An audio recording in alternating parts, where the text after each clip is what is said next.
Hey you, rise and shine. It's a big day, lots to do. Don't worry though, I've got it all worked out for you. First, get out of bed. Not yet. Let me finish my little speech first. You just lay there and memorize all of this, or maybe play back the video throughout the day in case you forget. I'm not gonna just follow you around instructing you live. That would be awkward for both of us. So, first, get out of bed, make some coffee, or if you don't drink coffee, do whatever you normally do to wake up. Eat a good breakfast, most important meal of the day. I usually skip it, but you're not meant to do as I do, you're meant to do as I say. And at least I was honest with you about skipping breakfast just now. I think that should earn some trust. Next, take a shower. See why it's better that I'm not following you around? Brush your teeth, get dressed, and then... Wait, this next part won't apply to all of you. So if you are not an eligible voter in the United States, or if you are but you have already voted, you can disregard the rest of this, but please keep watching anyway. It really helps out my analytics, and who among us can't relate to a request like that? Okay, so to all of you who are eligible voters in the United States who haven't voted yet, get out of bed, make some coffee, eat breakfast, take a shower, brush your teeth, get dressed, and make a plan for when you're going to your polling place, because today is election day and it's time to vote for Kamala Harris. Yeah! All right. I'm sensing a lot of enthusiasm. Not from everybody, though. I'm sensing a few of you might still need some convincing. That's fine. I've got you covered there, too.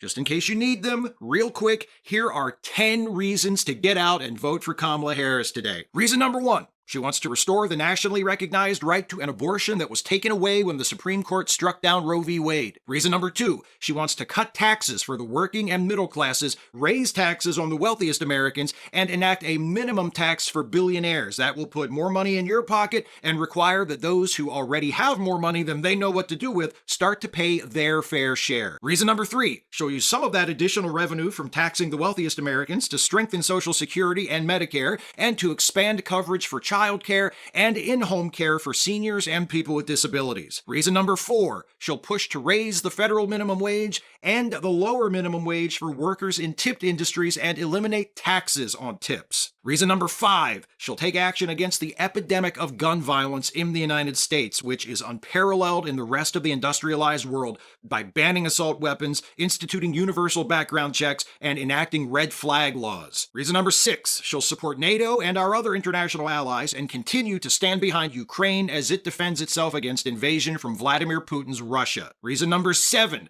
she'll support military veterans by investing in mental health and suicide prevention, promoting employment opportunities, and working to end veteran homelessness. Reason number 8, she'll safeguard your right to vote by pushing Congress to pass legislation protecting voting rights and expanding early voting and voting by mail. Reason number 9, she'll fight to defend and expand civil rights protections for all Americans by supporting passage of the Equality Act, which will codify protections against discrimination for LGBTQ plus people. Incidentally, you probably noticed that for most of these things she said she wants to do, Kamala Harris will need action from Congress to make it happen, which is why it's also incredibly important when you go vote for her today that you also vote for Democrats all the way down the ballot. House of Representatives, Senate, your state and local offices. Just vote for every Democrat in sight. It'll make actually realizing these promises and proposals a hell of a lot easier. And reason number 10 to vote for Kamala Harris, she's not Donald Trump. I just gave you 9 reasons to vote for her that have nothing to do with Donald Trump. I could have given you 99, but if I had, reason number 100 would still be she's not Donald Trump.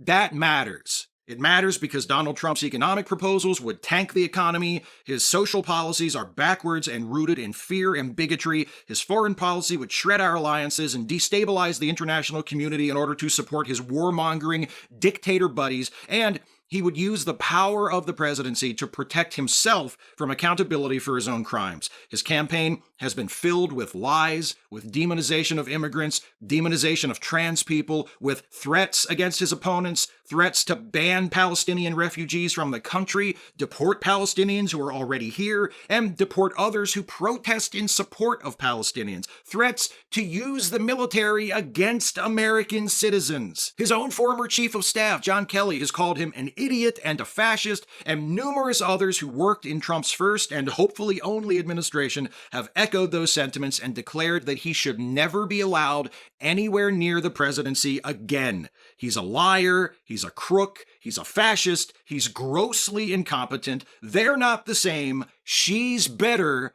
Vote for her.